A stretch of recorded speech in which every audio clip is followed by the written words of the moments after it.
video kali ini kita akan lanjut membahas soal diagnosa keperawatan part 2.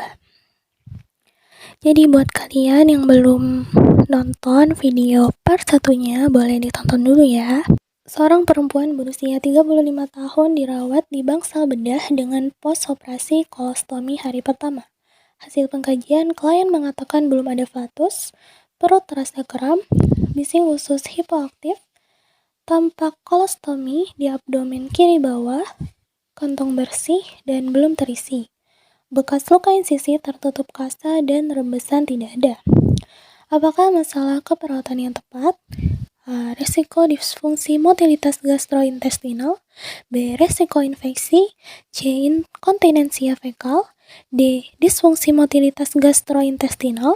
Ataukah E. Risiko keterlambatan pemulihan pasca bedah.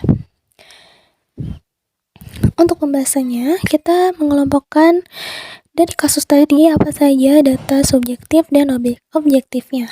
Jadi data subjektifnya adalah klien mengatakan belum ada flatus dan perut terasa kram. Untuk DO-nya, bising usus hipoaktif, tampak kolostomi di abdomen kiri bawah, kantong bersih dan belum terisi, bekas luka insisi tertutup kasa dan rembesan tidak ada. Masalah keperawatan yang tepat yaitu disfungsi motilitas gastrointestinal. Sesuai artinya, disfungsi motilitas gastrointestinal adalah peningkatan, penurunan, atau ketidakefektifan peristaltik di dalam aktivitas gastrointestinal.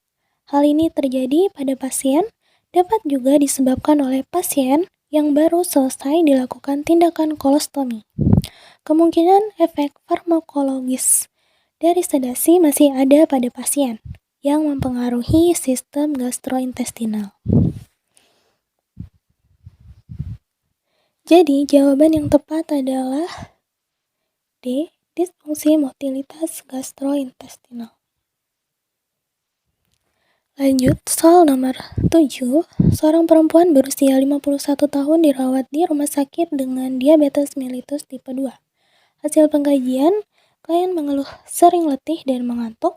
Klien juga mengatakan sering merasa lapar, pasien tampak pucat, tekanan darah 100/60 mm hidrogirum, frekuensi nadi 62 kali per menit.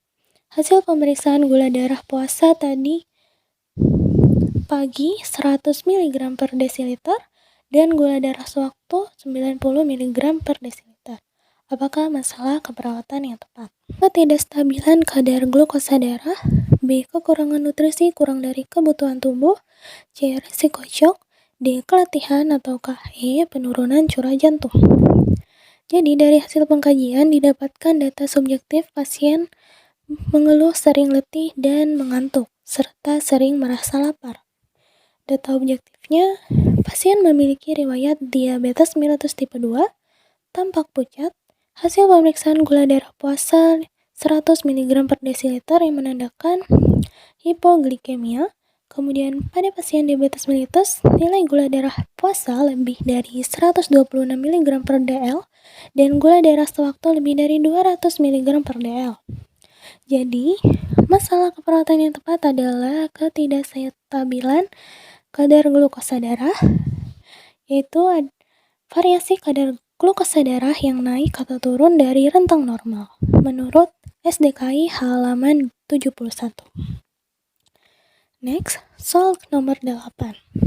Seorang laki-laki berusia 50 tahun dirawat di rumah sakit dengan sirosis hati.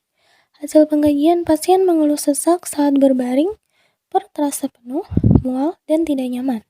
Perkusi abdomen redup, terdapat undulasi saat dipalpasi. Piting edema lebih dari 3 detik. Jugularis vena pressure meningkat. Apakah diagnosis keperawatan yang tepat? A. Pola nafas tidak efektif. B. Resiko infeksi. C. Kelebihan volume cairan. D. Gangguan rasa nyaman. Ataukah E. Mual. Data fokus masalah pada kasus tersebut yaitu pasien dengan sirosis hati, sesak saat berbaring, perut terasa penuh, perkusi abdomen redup, terdapat undulasi saat palpasi, piting edema lebih dari 3 detik, dan jugularis vena pressure meningkat.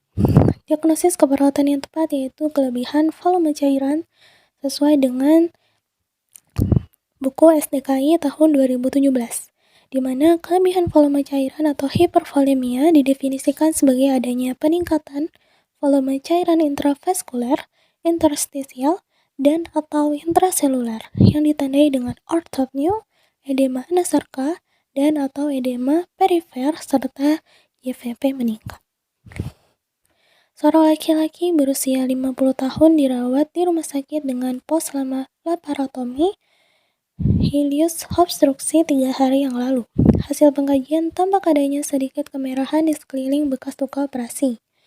Pus tidak ada, leukosit 15.000, kemudian hemoglobin 10 gram per dl. Apakah masalah keperawatan yang tepat? A. Risiko infeksi. B. Gangguan integritas jaringan. C. Perlambatan pemulihan pasca operasi. D. Risiko perdarahan ataukah E. Risiko cedera. Data objektif yang dapat kita simpulkan adalah tampak adanya sedikit kemerahan di sekeliling luka operasi. Pus tidak ada dan leukosit sebesar 15.000. Jadi masalah keperawatannya adalah resiko infeksi, di mana data kunci diangkatkannya diagnosis resiko infeksi pada kasus diantaranya tampak adanya sedikit kemerahan di sekeliling bekas luka operasi, kemudian leukosit sebanyak 15.000.